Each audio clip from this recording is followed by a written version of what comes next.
अखेर आझाद मैदानातील उपोषण लढ्याला यश, सर्व अटी प्रशासनाकडून मान्य. रविराज मोरे उपोषणकर्त्यांसह पत्रकारांचे अकोट रेल्वे स्टेशनवर जंगी स्वागत. पत्रकारिता क्षेत्रातील धडाडीचे नेतृत्व गाजवणारे रविराज मोरे हे 14 एप्रिल पासून आमरण उपोषणाकरिता आझाद मैदान येथे डॉक्टर बाबासाहेब आंबेडकर यांच्या फोटो प्रतिमेचे ठाणेदार राऊत व सर्व पत्रकार बांधव यांच्या हस्ते पूजन करून उपोषणाला बसले होते. माहिती अधिकार कायद्याची अंमलबजावणी व जाचक अटी शिथिल करून पत्रकारांना शस्त्र बाळगण्याचा परवाना मिळावा. तसेच अकोट सारख्या संवेदनशील शहरात सर्व अधिकारी नौखे असल्यामुळे संपूर्ण जनता त्रस्त झालेली आहे.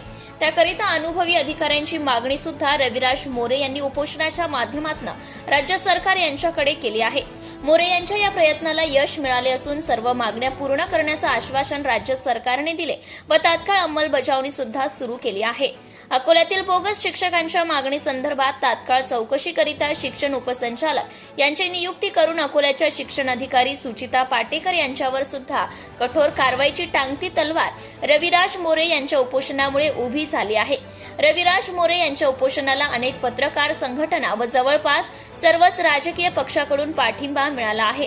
तसेच त्यांचे सहकारी बांधव पवन बेलसरे, अकबर खान, दीपक दाभाडे, रामदासजी बोंडे, पूर्णाजी खोडके, अभिजित सोळंके, परमेश्वर पाटील, कैलास अकर्ते, गोपाल केदार, मनीष राव, विठ्ठल लोणकर, राहुल आंग्रे यांनी सुद्धा मोरे यांच्या खांद्याला खांदा लावून उपोषणामध्ये सहभाग घेतला होता.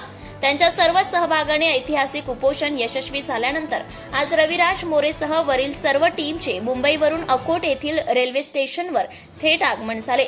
या दरम्यान ज्येष्ठ पत्रकार Arun Kakad, Vitthal Kulat, Avinash Dikkar, all India panther सेनेचे परवेज खान, सुभाष तेलगोटे सह शेकडो कार्यकर्त्यांनी रेल्वे स्टेशन बाहेर रविराज मोरे यांच्या टीमचे फटाक्यांची आतिषबाजी करून जंगी स्वागत केले. सत्यशोधक न्यूज चॅनलसाठी कार्यकारी संपादक विशाल Gavai. Subscribe now and press the bell icon. Never miss an update.